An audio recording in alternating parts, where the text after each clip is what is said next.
Bom, o Estado brasileiro foi tomado por um projeto de poder. Aqui tem uma história que é muito interessante. Eu chego em Brasília em 2003, né? Eu tive a honra em 2007 de ser líder do Bispo Rodovalho, que na época teve o mandato de deputado federal.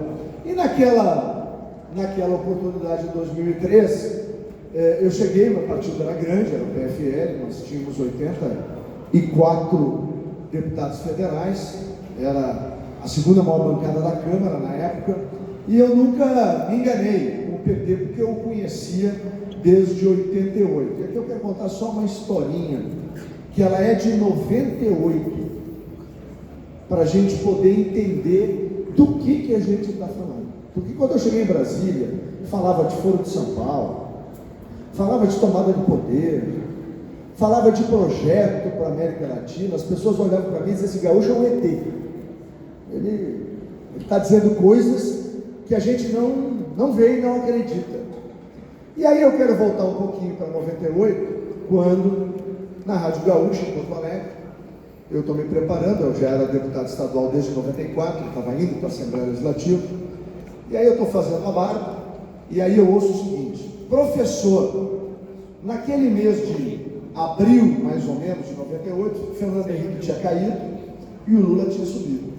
E aí o sujeito pergunta: professor, uma eventual vitória de Lula na eleição deste ano significará o quê?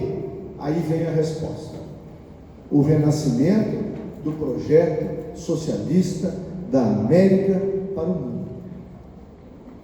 Eu confesso, o aparelho de barba entrou na minha cara e eu fiz um talho.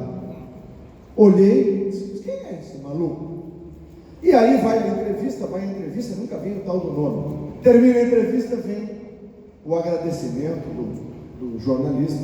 Muito obrigado, professor Marco Aurélio Garcia. Eu estou falando de 98, eles chegam ao poder em 2003. E aí nós vamos começar a entender o que foi feito ao longo desses últimos anos no nosso país. Vamos ao próximo. O Brasil até 2018 era o quê? Uma completa inversão de valores, o aparelhamento do Estado, ataques à liberdade. Nós vivemos isso, né? Nós cristãos, né? De maneira clara. A mentira como método, escalada da violência, criminalidade no Brasil, violento, desemprego recorde, fragilização da família. Por que é mesmo que tinha que fragilizar a família? Porque a família é que dá pertencimento. A gente não pode esquecer que na Primeira Guerra Mundial, o sonho dos comunistas de então é de que os ricos armariam os pobres e os pobres fariam a revolução do proletariado, atacando os ricos. Só que eles se esqueceram que o pobre alemão era tão alemão quanto o rico alemão, que o pobre inglês era tão... e assim sucessivamente. Ou seja, quem constrói essa coisa do pertencimento, do meu lugar é aqui, eu amo essa terra, começa dentro da família. Não é à toa que os gregos separavam as crianças de seus pais. Não é à toa que Mao Tse Tung fez isso na China, e não é à toa que durante o período de Stalin também fizeram isso na Rússia. Então, desarmar a população, fragilizar a família, não permitir o exercício da fé, são mecanismos para quê? Para isolar o indivíduo, confrontar a família e não ter essa sensação de pertencimento, porque o pertencimento é contra a pátria grande. Lembra? A Internacional é socialista, e a pátria grande bolivariana não tem fronteiras. A família traz a essência do pertencimento. Da mesma maneira, uma completa inversão de valores. Vocês vão lembrar, mocinho, que é o policial, virou bandido, e o bandido virou mocinho. Ou alguém aqui já esqueceu o que a Rede Globo fazia nas suas telenovelas ou nas suas minisséries, né? O Bambambam era o mocinho que as meninas olhavam com algum grau de cobiça, era o traficante, o dono da quadrilha, e quem agia para combater o policial era mal visto, era relativizado, né? Então, essa é uma das razões, por exemplo, que nós vimos, né, ao longo dos anos de poder no Brasil, onde as polícias foram completamente desvalorizadas, a ponto de muitas vezes os policiais não iam para o confronto, não puxavam o gatilho, porque eles sabiam que a punição viria. E na medida que fosse assim, se tornou uma questão de sobrevivência, olhar para o lado e não atender aos funcionários. Desde a chegada do presidente Bolsonaro à presidência da República, nós estamos com os números aí. Fizemos algumas coisas que ajudaram e muito, mas há uma retomada da autoestima das polícias no Brasil, o enfrentamento, porque acredito que serão reconhecidos pela sua bravura e pela sua coragem, e não mais ou ridicularizados ou completamente desvalorizados, como foi feito com forte apoio da mídia no Brasil. Nós tivemos aí a desestruturação completa do sistema educacional, e a gente tem que tentar entender um pouquinho onde é que está a raiz disso tudo. Quando cai o muro de Berlim, o que nós temos lá na queda do muro de Berlim e logo depois na queda do Império Soviético? A gente tem duas coisas muito importantes. Primeiro, o capitalismo venceu. Segundo, o comunismo real fracassou. Então, toda a estrutura da esquerda europeia e uma parte da latino-americana se reúne na Europa no início dos anos 90 e busca formas de fragilização do modelo capitalista, porque para eles isso é um mal. E eles escolhem duas coisas muito importantes. A primeira delas é o meio ambiente, e aí a gente pode entender tudo isso que está acontecendo em relação à discussão sobre o meio ambiente no mundo, e a outra, a ideologia de gênero. E é por isso que nós vimos a tentativa de lá dentro da escola, dentro das nossas escolas de primeiro grau, e fragilizar fundamentalmente, porque traz uma grande angústia. A ministra Damares, a ministra mais terrivelmente cristã que a gente tem no governo, a ministra Damares, ela diz sempre, esse processo leva a uma crise na criança, porque ela não tem, ali nos 6, 7, 8, 9, 10 anos, nem capacidade psicológica, nem capacidade emocional, nem maturidade para poder entender e trabalhar com essa ambivalência. E isso muitas vezes tem, a ministra Damares tem chamado muita atenção sobre isso, levado para uma coisa terrível, que é o suicídio infantil, né? Então, e por que tinha que fazer? Porque ao fazer a sexualização das crianças, além de apartar o indivíduo da família, fragilizava a família. Então está tudo conectado, para a gente entender que esse não é um movimento ao acaso do mundo. Vamos para o próximo. Aí o improvável, força das nossas orações, dos nossos pedidos, para que o Brasil fosse diferente, e aí Deus escolhe o mais improvável dos deputados. O próximo. Ele só era improvável para os que não creem, né? E ele, na verdade, é a confirmação, né, do poder da fé. Vamos lá. E aqui tem algo que sempre mexe muito comigo, porque Deus faz coisas maravilhosas com a gente, né? E eu acho que Deus colocou na cabeça do Bolsonaro para escolher o João 8,32. Primeiro, por ele ser escolhido, óbvio, e segundo, porque deu para ele uma palavra que é poderosa. Todos nós no Brasil estamos cansados da mentira. Todos nós no Brasil queríamos alguém de verdade. A política brasileira tinha chegado a um esgotamento absoluto. Todos nós não tínhamos mais crença nem esperança. A confiança no nosso país estava arrasada. Como resgatar tudo isso? Como alguém que não tinha um centavo furado no bolso, que começou a caminhar sozinho pelo Brasil, juntou alguns poucos amigos, e eu lembro, numa reunião aqui em São Paulo, ele já estava hospitalizado aqui, tivemos uma crise na coordenação da campanha, nós éramos 15, contando os filhos. E ele andou pelo Brasil, lembrando João 8,32, e conhecereis a verdade vos libertará.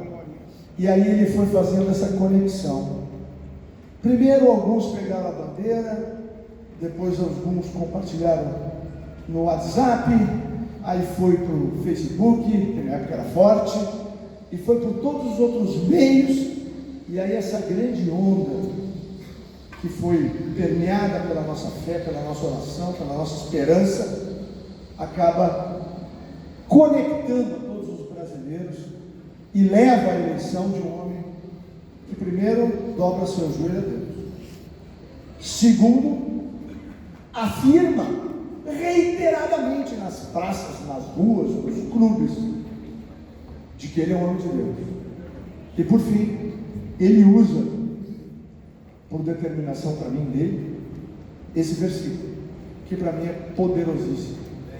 E ele faz essa conexão que nos trouxe até aqui. E depois o próprio governo, ele é um governo de verdade, que trabalha com a verdade e que serve ao povo brasileiro. Muito bem. E aí começa a nascer algo que todos nós tínhamos perdido, que é a esperança.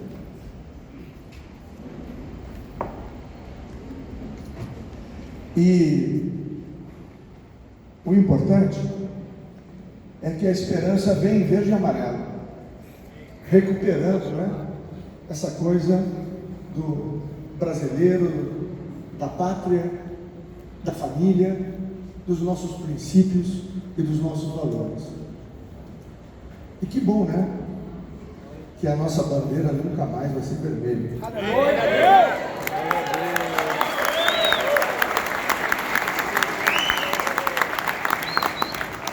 E que armas nós usamos? Essas. Deus do coração, princípios, valores e a verdade. E aí, isso foi contagiando o país inteiro e nos levou ao momento de poder resgatar o Brasil do abismo que ele se encontrava e nos dar a chance da gente estar aqui hoje com alegria, olhando para o céu também, dizer obrigado, meu Deus. Vamos para o próximo.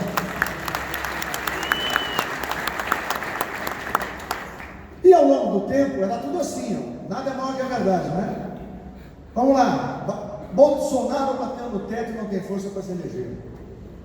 Depois Haddad está no segundo turno, Bolsonaro ainda não. E assim ia, né? Vamos para o plano. Mas eles não contavam que nada é maior que a fé. Ali um momento triste, o momento da facada, do 6 de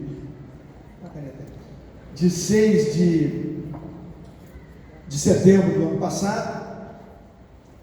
E eu estou querendo aqui mostrar uma coisa para vocês. Uma canetinha, aí, obrigado. Beleza. Compacto.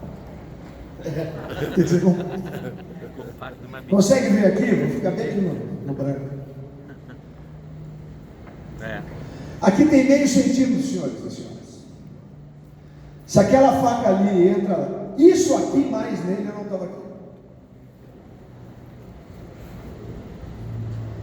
Se o transporte demorasse 13 minutos a mais entre este ato e a chegada na Santa Casa de Juiz de Fora, também não estaria aqui.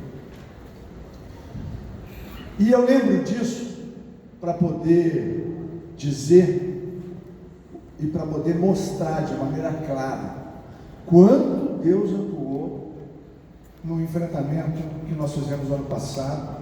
Graças a Deus ele continua atuando hoje no enfrentamento que nós fazemos pelo bem do nosso país. Próximo.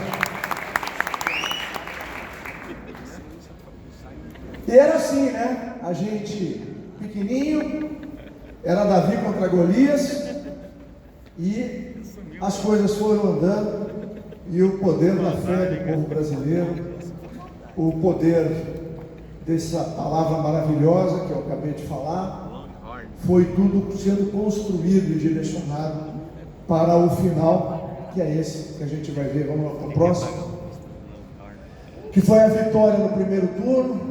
Fomos para o segundo, vamos para o próximo, para poder acelerar um pouquinho. Aí de novo, a segunda tentativa, né, de desafiar a verdade. Então aí a ideia de que a gente não ganharia também o segundo turno. Mas aí Deus tinha decidido, né?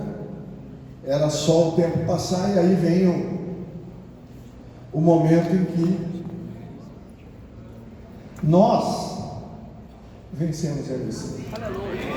Glória a Deus. Nós vencemos a eleição.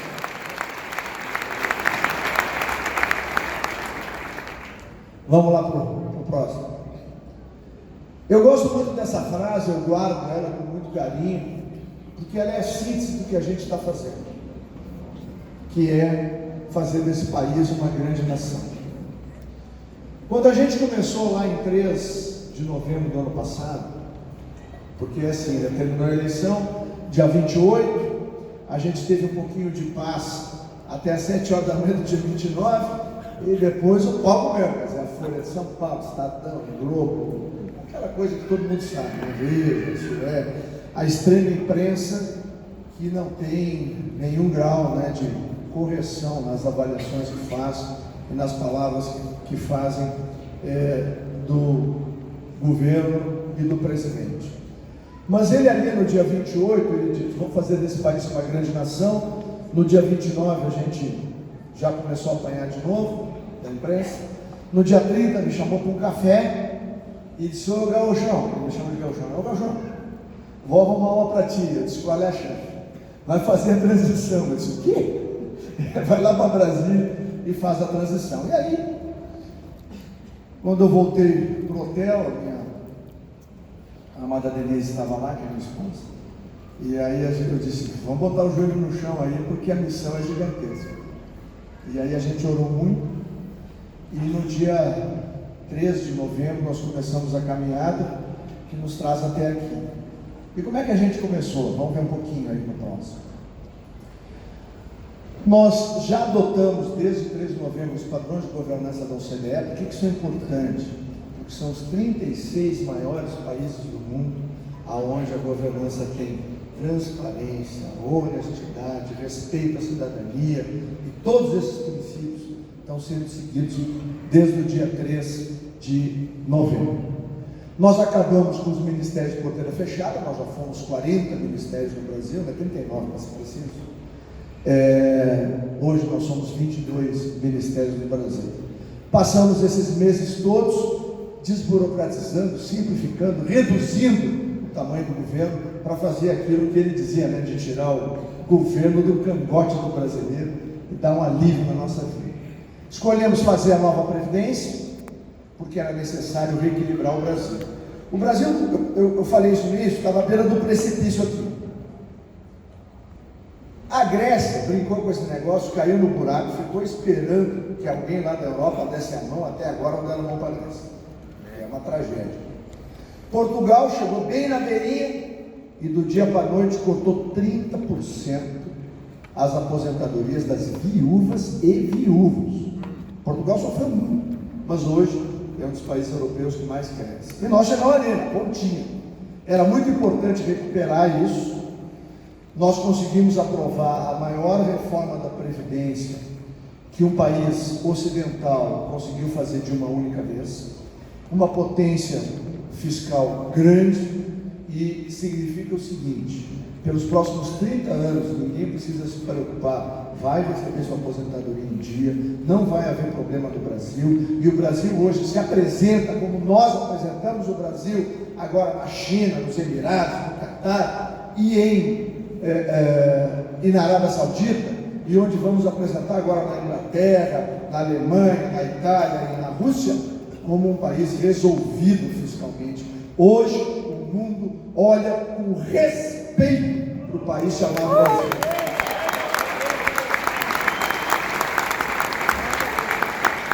Aqui tem uma frase chamada liberdade econômica, e isso na verdade é para lembrar uma lei que nós fizemos.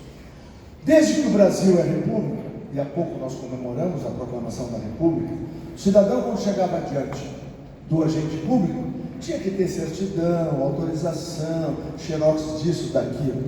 Ou seja, o cidadão só era rei na eleição. Acabou a eleição, chegava diante do município, estado, união, ele era um súdito e, lamentavelmente, desrespeitado vergonhosamente. O que nós fizemos? Nós fizemos o seguinte: ele mandou uma medida provisória, que agora é lei no Brasil, aonde o cidadão, diante da autoridade pública, quem tem a verdade é o cidadão. Olha a verdade, meu irmão. Quem tem razão é o cidadão. Eu já tenho 400 atividades, as mais variadas, que qualquer pessoa pode estabelecer sem pedir autorização para ninguém, porque é uma garantia na Constituição que provê o alimento da sua família, o sustento da sua vida. Isso é um direito do brasileiro e da brasileira, que está respeitado daqui para frente no Brasil, por conta dessa nova legislação que o presidente Bolsonaro trouxe. Além disso, nós temos hoje um plano de parcerias de investimentos, que tem mais de 1,5, perto de 1,5, 1,4 bilhões de ativos que serão concedidos. E aí tem uma coisa muito importante, só para poder encaminhar. O Brasil, por 60 anos, tem só um modal que funciona de verdade, que é o modal rodoviário. São mais ou menos, só na área federal rodoviária, são 16 mil quilômetros que nós estamos concedendo dentro desses próximos 2 anos e meio. Nós estamos colocando de pé com a Norte-Sul, agora vai ter a renovação da Malha Paulista. Nós vamos fazer a ferrogrão com dinheiro ou dos chineses ou dos árabes, só para que tenha um tamanho. É uma ferrovia de 971 quilômetros, que vai ligar o centro-oeste ao porto lá de Belém do Pará. Isso vai permitir que o Brasil reduza em 70% o seu custo logístico. Todo mundo já ouviu falar que da porteira para dentro o Brasil é quem melhor produz, nosso boi é o mais verde, de melhor qualidade, nosso grão é espetacular, o que usa o menor número de agrotóxicos do planeta Terra, mas o nosso problema está da porteira para fora. E nós vamos resolver com colocar o modal ferroviário de pé. Aeroportos e portos e a navegação de cabotagem no final do terceiro ano do atual governo, com a verdade e com fé, o Brasil terá os 4 modais logísticos e o Brasil vai crescer de maneira absoluta. Algo muito importante, que era o combate ao crime organizado. O ministro Moro, que é um brasileiro, sempre que a gente diz o nome dele, dá vontade de aplaudir. A gente vai aplaudir o Moro, só para ele saber o porquê. Ele é querido, né, do nosso. Enfrentamos uma das maiores organizações criminosas brasileiras. Nós já temos aí resultados espetaculares, já reduzimos 22% os homicídios no Brasil. Mais de 7.400 brasileiros tiveram a sua vida preservada de janeiro até agora, no mês de setembro. A gente não está com os dados ainda de outubro e novembro. É importante de dizer que o programa de combate à criminalidade violenta, que ele escolheu 5 cidades, uma em cada região, nós estamos com uma média de redução de crimes que oscila de 35% a 42% nas cidades onde o programa está aplicado, e no ano que vem nós vamos ampliar. Mas nós botamos a coisa no lugar. Tem algum policial aqui? Ex-policial? Tem? Quem mais? Tem? Então vamos bater palma para eles, porque eles são importantíssimos no nosso país. É isso. Hoje, o policial voltou a ser respeitado no Brasil. Quando a gente cruzar com algum na rua, agradeça a ele pelo serviço dele. A gente nunca sabe se não vai ser ele que vai botar o corpo dele na frente para salvar a nossa vida e os nossos filhos. Então, é importante recuperar isso. O resgate de princípios e valores que a gente vem falando. Vamos para o próximo, porque eu já estou estourando o meu tempo aqui. E aí, essa palavra que eu acho poderosa, né, de Provérbios 8, Por meu intermédio, os reis governam, e as autoridades exercem a justiça. Também por meu intermédio, governam os nobres, todos os juízes da terra.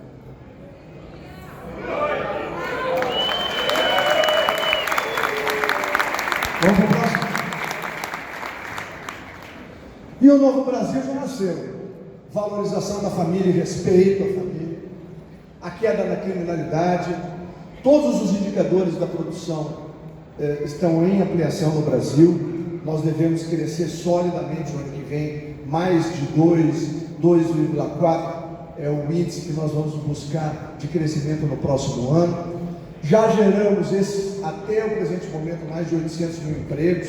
A gente acredita que pode chegar bem pertinho de 1 milhão nesse primeiro ano. Um ano difícil, orçamento apertado, muita coisa para fazer, mas no ano que vem nós seguramente vamos responder ainda mais fortemente na geração de oportunidade. A educação começa a ser reestruturada, foco na educação infantil.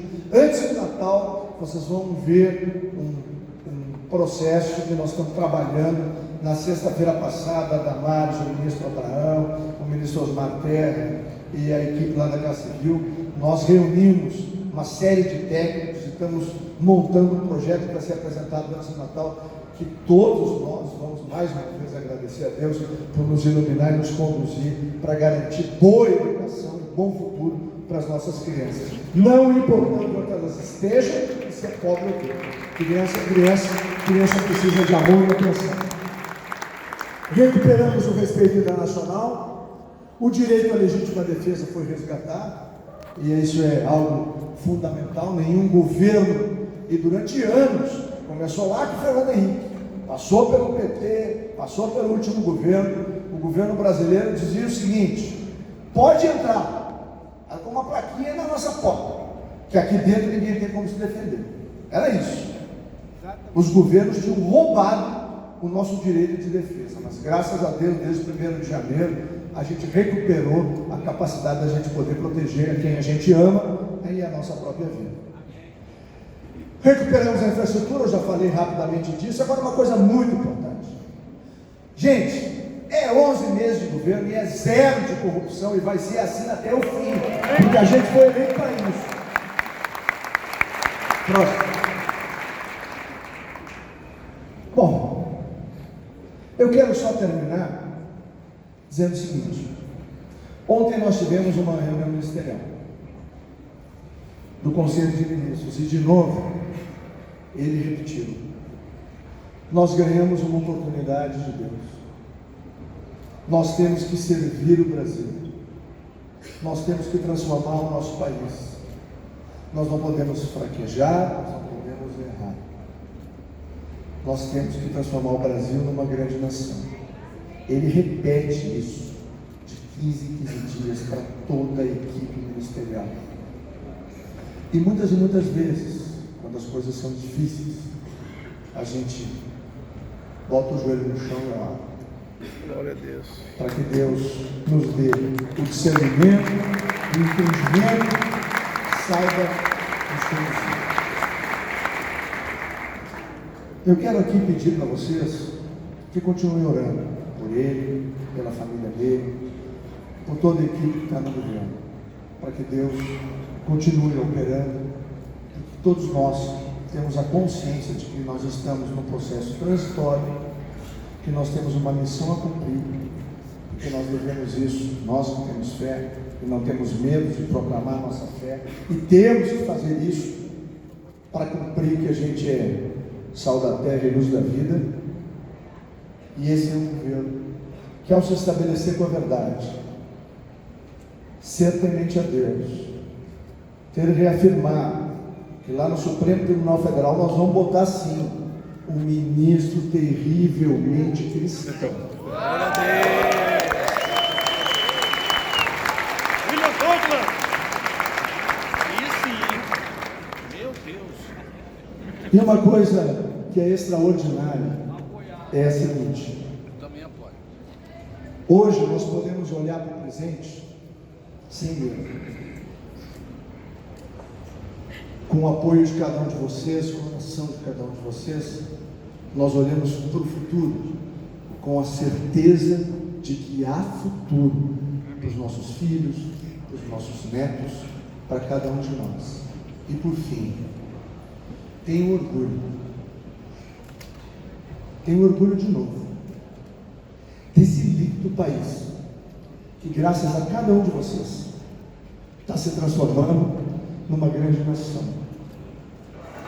Graças a Deus, e por Ele, nós chegamos aqui, e com Ele, nós vamos transformar esse extraordinário país numa grande nação, para a honra e glória dele, e para que nós brasileiros, de cada cantinho do país, possamos sempre olhar para o nosso país, para a nossa bandeira, com honra, com orgulho e, acima de tudo, com confiança, de que hoje nós temos um governo que, acima de tudo, respeita o seu povo e tem a certeza e a determinação do presidente, que nós lá estamos para servir cada um de vocês. Muito obrigado.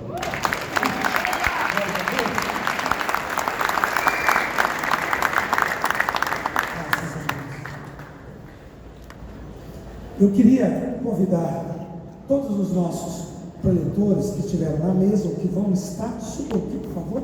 Agora em a mesa a gente introduz a próxima mesa, mas eu queria fazer um momento de oração pelo Brasil, queria fazer um momento de uma grande foto. Então vamos ficar em pé todos.